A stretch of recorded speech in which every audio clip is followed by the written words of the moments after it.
அஜித் அவர்களுடைய கார் ரேஸுக்கு வந்து உதயநிதி வாழ்த்து சொல்கிறதா இருக்கட்டும், ஸ்டாலின் அவர்கள் வாழ்த்து சொல்கிறதா இருக்கட்டும், இத்தனை வருஷமாக அஜித்தை ஏன் கொண்டாடல அப்படின்னு கேட்டால் அதுக்கு பதில் இருக்காது. சரி, இப்போ ஏன் திடீர்னு பத்மபூஷன்? எதில் பத்மபூஷன் எதுக்காக கொடுத்தீங்க?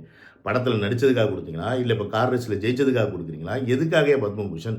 அதுவும் நேற்று கரெக்டாக ஜனநாயகன் படம் ரிலீஸ் ஆகும்போது நீ கொடுக்குற அப்படின்னா இதெல்லாமே பியூர்லி அரசியல்.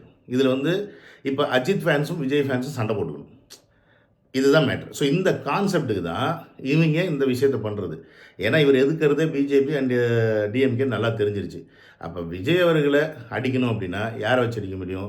அஜித் ஃபேன்ஸ், ரஜினி ஃபேன்ஸ், இப்படி ஃபேன்ஸ் சண்டையை மூட்டி விட்டு தான் இவங்களுக்குள்ள இந்த இருக்கிற பிரச்சனையை வந்து பெருசாக்க முடியும் அப்படின்றத காலங்காலமாக செஞ்சுக்கிட்டு இருந்த டெக்னிக்கை இப்போ திருப்பியும் 2K கிட்ஸ் இந்த காலகட்டத்திலையும் செய்யுது இந்த பழைய அரசியல் பழகின பொலிட்டிஷியன்ஸ் அண்ட் அஃப்கோர்ஸ் அரசியல் கட்சிகள்.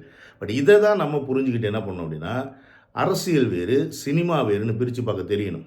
இருப்பாங்க கண்டிப்பாக சில அடிமுட்டாள்கள் இருப்பாங்க, அரசியல் புரிதல் இல்லாமல் அஜித் தான் பெருசு ரஜினி தான் பெருசுன்னு வந்து தொங்கிட்டு திரிவாங்க. ஸோ அவங்கள பற்றி நமக்கு இங்கே கவலை கிடையாது. பட் நமக்கு என்ன தேவை, நம் மக்களுக்கு என்ன தேவை, நமக்கு என்ன செய்கிறதுக்கு யார் என்ன செய்வாங்க அப்படின்ற அந்த புரிதலோடு நம்மளுடைய தலைவரை நம்ம தேர்ந்தெடுக்கிற அந்த மென்டாலிட்டி நம்மளுக்கு வந்துருச்சு அப்படின்னா இவங்க பண்ணுற இந்த களவாணித்தன அரசியலை நம்ம ஈஸியாக களைஞ்சிட்டு போயிட்டே இருக்கலாம்.